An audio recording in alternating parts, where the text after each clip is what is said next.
Hi guys. Being the first episode of Confessions of a Socially Awkward White Guy, I decided I'd just take you through a day in the life of Andre.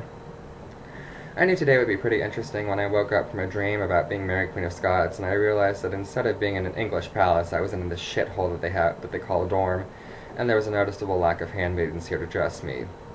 Needless to say, I cried a little bit into my pillow. After that great start to my day, it was time for school. And being the nerd that I am, I get to class about 30 minutes early, just to get my seat and, stake everything out. And it's been really weird. Lately, this one girl keeps coming up to sit next to me and talk to me, and, this is great. I'm like, I'm making a real friend.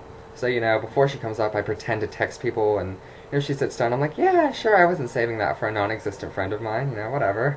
But, today she asked me, she's like, hey, this weekend we're doing this philanthropy thing, a 5K run, and I was like, I'm so sorry, I can't run due to this undisclosed, non-existent medical condition that I have. I'm so sorry. Is there anything else I can do? She's like, yeah, there's something called a fun walk. And I was like, fun walk? I was like, okay. I was like, that's for the lazy people. I can do that. She's like, yeah, it's a mile long.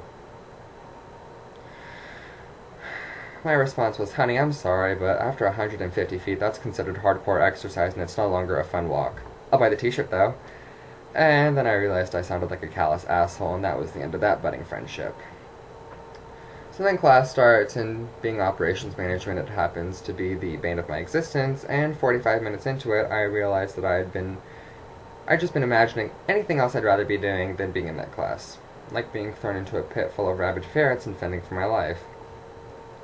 After class, I decided, I was like, you know what? Why don't we try this whole exercise thing out and see what that's like? So I decided to go for a run, aka flail and gasp for air as I hope I'm moving in the right direction. And about halfway through this, that was turning into an actual run, I noticed a sex god down the path. And I was like, I did not know that people this attractive and perfect existed. I was blown away. And I was like, okay, Andre, stoic runner face.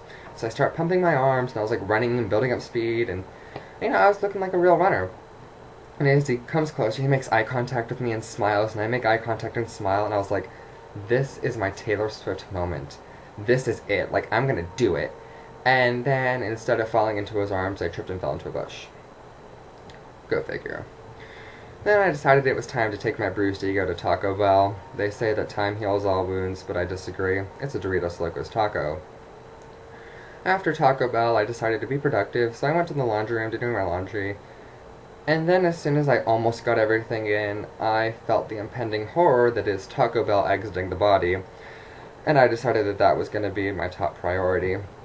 So being the socially awkward white guy that I am, I'm making this scene like, oh my god, this can't be happening to me. I run back to my room, and needless to say, I witnessed the Second Mexican-American War play out into my bathroom. And after that, here I am. Instead of studying, courtesy of my roommate, I'm learning the learning the rap lyrics to the new Big Gucci rap. So far so good. But again, I really enjoyed telling you guys about my mediocre day, and if I get more than 4 YouTube hits, I'll put my next one up for my assignment, so just let me know. Thanks, guys.